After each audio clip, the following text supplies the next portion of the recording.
Have you ever wondered what would happen if Zero had fallen into the level E status in Vampire Knight? To us, it would be just a big surprise, as well as being very sad for the Zero fans. Anyways, let's get started on our theory. A friend of mine on Facebook and I have talked about how it would happen. It all starts when Shizuka was killed, but Zero was already reaching his breaking point. Kaname was already too late of helping him with his blood.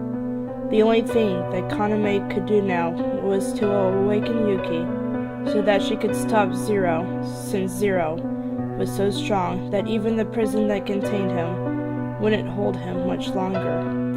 However, Yuki had felt this in her heart, and had gone to where he was kept. Zero broke free. His eyes were crimson red, having a feral look to him, very much unlike our night class. Yaguri had come inside the room, his gun ready, and aimed to Zero. Yuki had tried to stop him, but Kaname had taken her away, having Yaguri fend him off until Yuki was back to being a pure-blood vampire.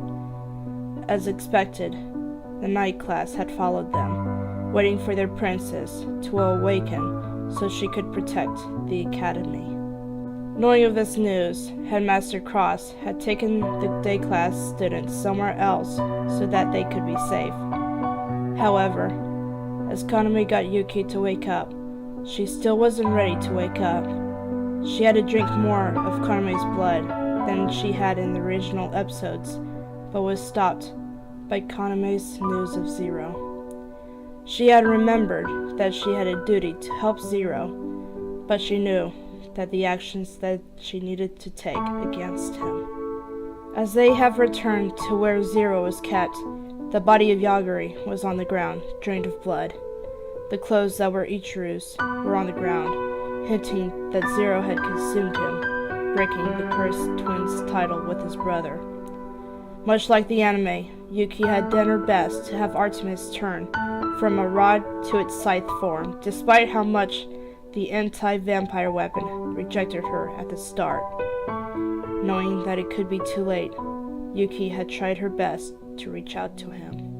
"Zero, remember who you are," she cried out in a pleading voice. "You had vowed to protect the school. Do you not remember me?" Zero had responded, his voice pained, but still feral. "Yuki. Yuki." He clenched to his head as he yelled out in pain. The level E Zero seeking dominance of the human Zero. Young Yuki Cross, now as Yuki Kuron, knew that the monster within Zero would not let him go, that would have him kill everyone who was dear to him. As Zero was lost in his own darkness, the monster that was once him had lunged at Yuki, his claw-like hands reaching out to rake at her skin. Thankfully, Hanabusa Ido, Akatsuki Kane, and Rima Toya had used their powers to push back Zero, but not enough to kill him, since Yuki had wanted to deal with him. Zero snarled as he was pushed back by the force of fire, ice, and lightning.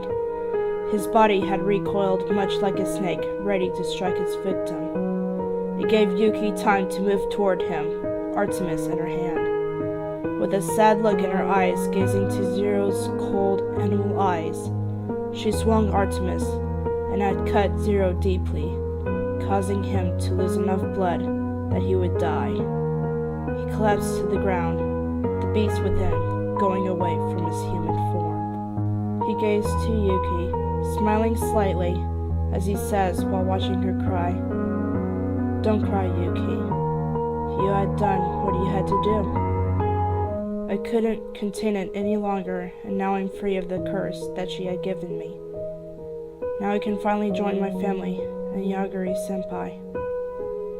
He closed his eyes before entering into his eternal slumber. After much grief for Yuki and Kaien, they had set a funeral pyre for Zero and Yaguri with the help of Kane. Anyways, that's all for this theory.